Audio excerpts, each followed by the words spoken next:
En relación con la literatura, la batalla de Caseros pone en acto un hecho y también un problema fundamental para la cultura argentina: cómo se articulan la literatura y la política. Quiero plantear el problema a partir de dos figuras que tuvieron una actuación importante en las acciones del Ejército Grande aliado de Sudamérica. Una es la figura de Domingo Faustino Sarmiento, escritor reconocido ya para esa época y fundamentalmente redactor e imprentero de los boletines del Ejército de Urquiza. La otra figura es la de Bartolomé Mitre, que había sido artillero científico en el Sitio Grande de Montevideo y paralelamente crítico teatral y fundamentalmente poeta. El problema que quiero plantear va de la carta de Sarmiento, fechada en Montevideo el 25 de enero de 1846, en su paso hacia Europa, y recordemos que en ese momento la ciudad de Montevideo estaba sitiada por las fuerzas de Oribe. Esa carta se incluye en sus viajes. Quiero ir de ahí al prólogo que Bartolomé Mitre escribe para sus rimas, que es la compilación de composiciones poéticas que saca en 1854. Y ese prólogo tiene forma de carta y esa carta está dirigida justamente a Domingo Faustino Sarmiento. Entre la carta de Sarmiento del 46 y la carta prólogo de Mitre del 54 está la batalla de Caseros, que ocurrió el 3 de febrero de 1852. La cuestión central que está en juego en lo que deviene una polémica es si el ejercicio de la literatura, pero particularmente si el ejercicio de la poesía sirve para modificar situaciones políticas. O sea, si la literatura, pero específicamente si la poesía, puede tener injerencia sobre las situaciones políticas concretas.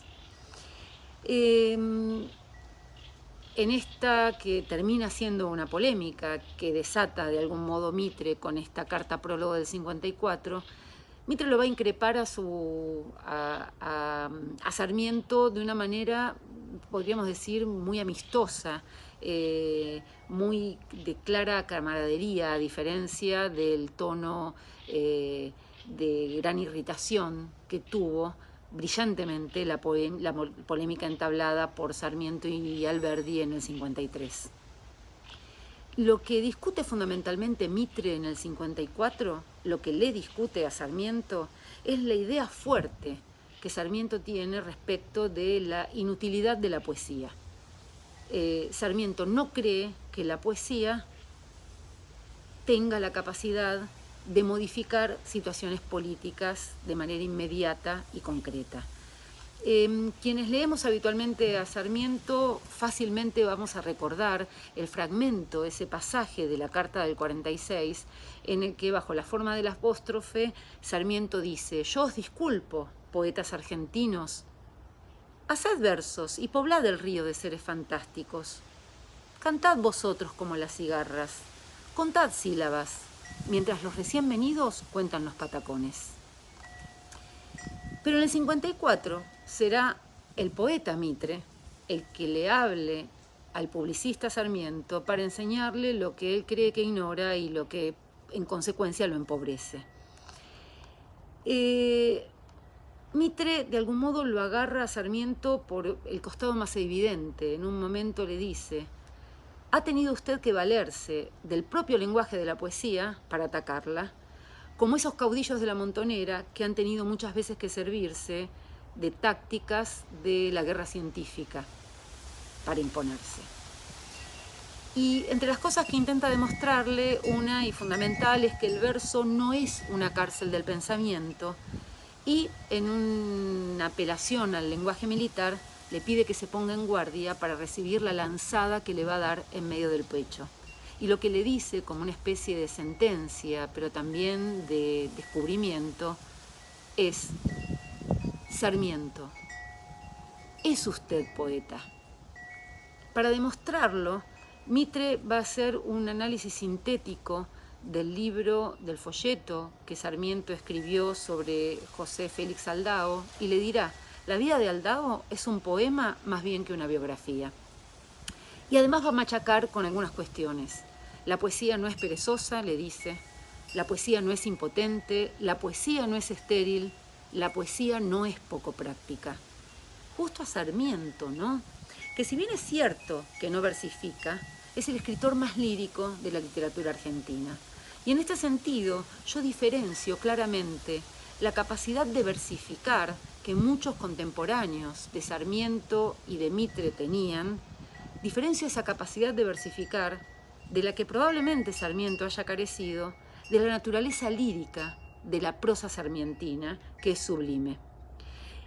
Incluso podría decir, Sarmiento es quizás un poeta sin versos, en el mismo sentido en que creo en que es un novelista sin novelas. Que la escritura de Sarmiento es profundamente lírica, podrían demostrarlo los 52 tomos de su obra publicada, pero eso puede resultar abrumador. Baste entonces quizás solo un pequeño fragmento de esa producción estética y política, que es el boletín número 3 del Ejército Grande Aliado de Sudamérica, que Sarmiento redactó e imprimió como boletinero del Ejército de Urquiza. Es tal el resultado que él logra con ese boletín que en Campaña en el Ejército Grande, el libro que habla de esa campaña que termina con la batalla de Caseros, aunque en rigor no termina ahí, sino después con la disputa inmediata que Sarmiento va a tener con Urquiza, él alaba esa propia maestría que tiene su prosa y dice, la escena la he descrito en el boletín número 3, se refiere claramente a la escena que describe grandiosamente el pasaje del ejército de Urquiza por el Paraná. La escena la he descrito en el boletín número 3, que causó viva sensación por todas partes, y en Buenos Aires sobre todo, donde cada cual se preciaba de reconocer el estilo, no habiendo en ello más que una escena que por lo grandiosa y bella, pocos acertarían a describir dignamente. Y lo que describe es, como él mismo dice, el pasaje de un gran río por un gran ejército. Entonces uno puede pensar, bueno, tiene razón Mitre, ¿no? Tiene absoluta y profunda razón. Incluso podríamos doblar la apuesta. Sarmiento es el verdadero poeta del siglo XIX argentino e incluso rioplatense. El más pictórico, el más ekfrásico, el más lírico, el más sensible, el más profundo, el más abstracto, pero sobre todo el que hace de la lengua la materialidad misma del sentido de la escritura. Eso creo. Y creo que Mitre además es muy claro, pero no solo respecto a Sarmiento, sino de sí mismo. Al final de esa carta prólogo del 54, que es al mismo tiempo una impugnación al amigo, pero también una apología de la poesía, pero también una teoría estética, Mitre manifiesta el eterno dilema de las armas y las letras. Y dice expresamente, odio a Rosas. No solo porque ha sido el verdugo de los argentinos, sino porque a causa de él he tenido que vestir las armas, correr los campos, hacerme hombre político y lanzarme a la carrera tempestuosa de las revoluciones sin poder seguir mi vocación. Se me viene a la memoria, sigue diciéndole Mitre a Sarmiento, un cuento que en otro tiempo me hizo reír y que hoy me hace suspirar, tal es la profunda verdad que encierra. Oiga usted el cuento por fin de carta, le sigue diciendo a Sarmiento. Un pobre pastor, hablando consigo mismo, se decía, ah, si yo fuera rey de Francia. ¿Y bien, qué harías?, le preguntó uno que le oía sin él advertirlo. ¿Qué haría?, dijo el pastor con la mayor naturalidad del mundo. Cuidaría mis ovejas a caballo. Yo digo lo mismo, dice Mitre. Si fuese rey del mundo, pasaría mi vida haciendo versos. Adiós, mi querido Sarmiento. Sea usted poeta.